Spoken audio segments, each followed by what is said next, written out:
গোপালগঞ্জে জেলা বিএনপির নতুন অফিস উদ্বোধন করা হয়েছে। আজ বিকেলে আনুষ্ঠানিকভাবে এই অফিসের উদ্বোধন করা হয়। গোপালগঞ্জ শহরের বড় বাজারের দোতলায় এই অফিসের আনুষ্ঠানিক উদ্বোধন করেন জেলা বিএনপির আহ্বায়ক শরীফ রফিকুজ্জামান। এর সময় জেলা বিএনপির স্থানীয় নেতাকর্মীরা উপস্থিত ছিলেন। এরপর সেখানে আলোচনা সভা অনুষ্ঠিত হয়। আলোচনা সভায় ভার্চুয়ালি যোগ দিয়ে বক্তব্য রাখেন বাংলাদেশের জাতীয়তাবাদী দল বিএনপির কার্যনির্বাহী কমিটির সহ সাংগঠনিক সম্পাদক সেলিমুজ্জামান সেলিম, কেন্দ্রীয় স্বেচ্ছাসেবক দলের সভাপতি এস.এম. জেলানী সহ আরও অনেকে। এ সময় জেলা বিএনপির আহ্বায়ক কমিটির সদস্য সহ সহযোগী অঙ্গ সংগঠনের নেতাকর্মীরা উপস্থিত ছিলেন। এ সময় বিএনপি ও সহযোগী সংগঠনের নেতৃবৃন্দ বক্তব্য রাখেন।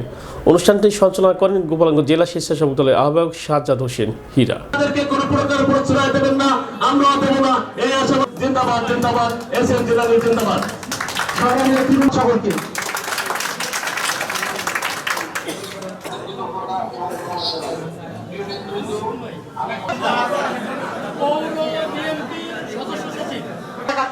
সেনাপতি আমার পিছনে আমার সামনে অবস্থান করছে। আমাদের প্রবীণ রাজনীতিবিদ, তুখোর রাজনীতিবিদ, সর্বোচ্চ সময় কারাভোগকারী নেতা, সিনিয়রদের ভিতরে সর্বোচ্চ কারাভোগকারী নেতা, বীর মুক্তিযোদ্ধা, গোপালগঞ্জের সর্বকালের সর্বশ্রেষ্ঠ দুর্দিনের কান্ডারি, আমাদের সকলের মুরব্বী জনাব শরীফ রফিকুজ্জামান, আজকের সভার সম্মানিত সভাপতি, আজকের এই উদ্বোধনী অনুষ্ঠানের উদ্বোধক, উনি ওনার বক্তব্যের মাধ্যমে আমাদের আজকের অফিস উদ্বোধন ঘোষণা করবেন এবং আজকের সভা সমাপ্তি ঘোষণা করবেন। আমরা গোপালগঞ্জকে সেলিমুজ্জামান সেলিম এবং এস.এম. জেলানীর নেতৃত্বে জাতীয়তাবাদী শক্তির ধারায় আমরা গোটা গোপালগঞ্জকে পরিণত করব। ধন্যবাদ জানিয়ে আমাদের গোপালগঞ্জ জেলা বিএনপি এই নতুন কার্যালয়ের শুভ উদ্বোধন ঘোষণা করছে। গোপালগঞ্জের বিএনপি জনাব সেলিমুজ্জামান সেলিম ভাই এবং এস.এম. জেলানী ভাইয়ের নেতৃত্বে আমরা ঐক্যবদ্ধ এবং যাদের দেখছেন এই মঞ্চ থেকে তারা তাকে নেতা বানিয়ে দেবে, আমরা তাদের নেতৃত্বে ঐক্যবদ্ধ হয়ে গোপালগঞ্জ বিএনপিকে সামনে এগিয়ে নেব। জনাব তারেক রহমানের হাতকে শক্তিশালী করবো এবং গোপালগঞ্জে আসুন আমরা জনাব তারেক রহমানকে উপহার দিতে চাই। আপনার এবার আমাদের সুযোগ এসেছে, তাই আমাদের মধ্যে কোনো বিভ্রান্তি সৃষ্টি করার কোনো পায়তারা কেউ করবেন না, এই আশীর্বাদ ব্যক্ত করে সবাইকে ধন্যবাদ জানিয়ে আমি আমার সংক্ষিপ্ত বক্তব্য শেষ করছি।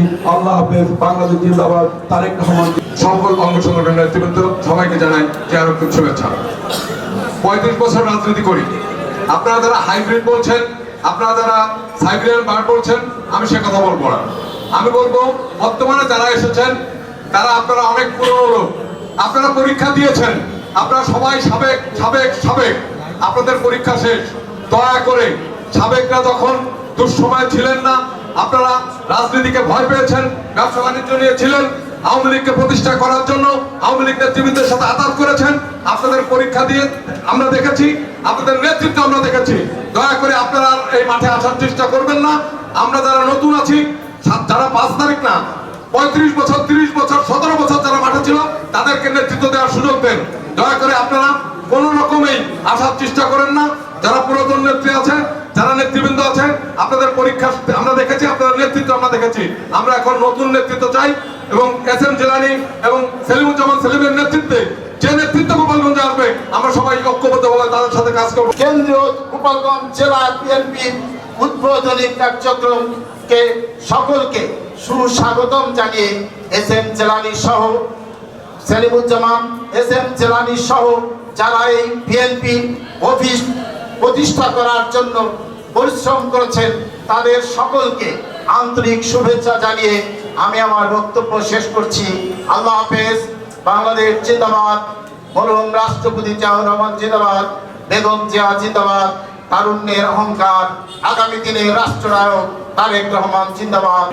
আপনারা যে কথাগুলো বলেছেন, যারা মাঠে থাকে না, হঠাৎ করে সুযোগ বুঝে আসে, আসলে তাদের নিজেদের একটা শিক্ষা হওয়া উচিত যে একটা চমৎকার একটা গান এবং একটা কবিতার কলি আছে, দয়াল বাবা কলা খাবা গাছ লাগাইয়ে খাও। রনি বলছিল, তাই না?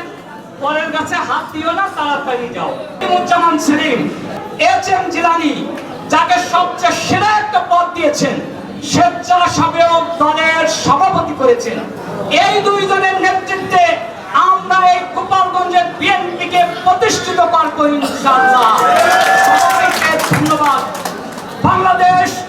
বিগত 18 বছরে আমরা যারা আন্দোলন সংগ্রামে অনেক অন্যায়, অত্যাচার, নির্যাতন, নিপীড়ন সহ্য করে মাঠে ছিলাম, আগামী দিনও ইনশাআল্লাহ তারাই থাকবে, তারাই থাকবো।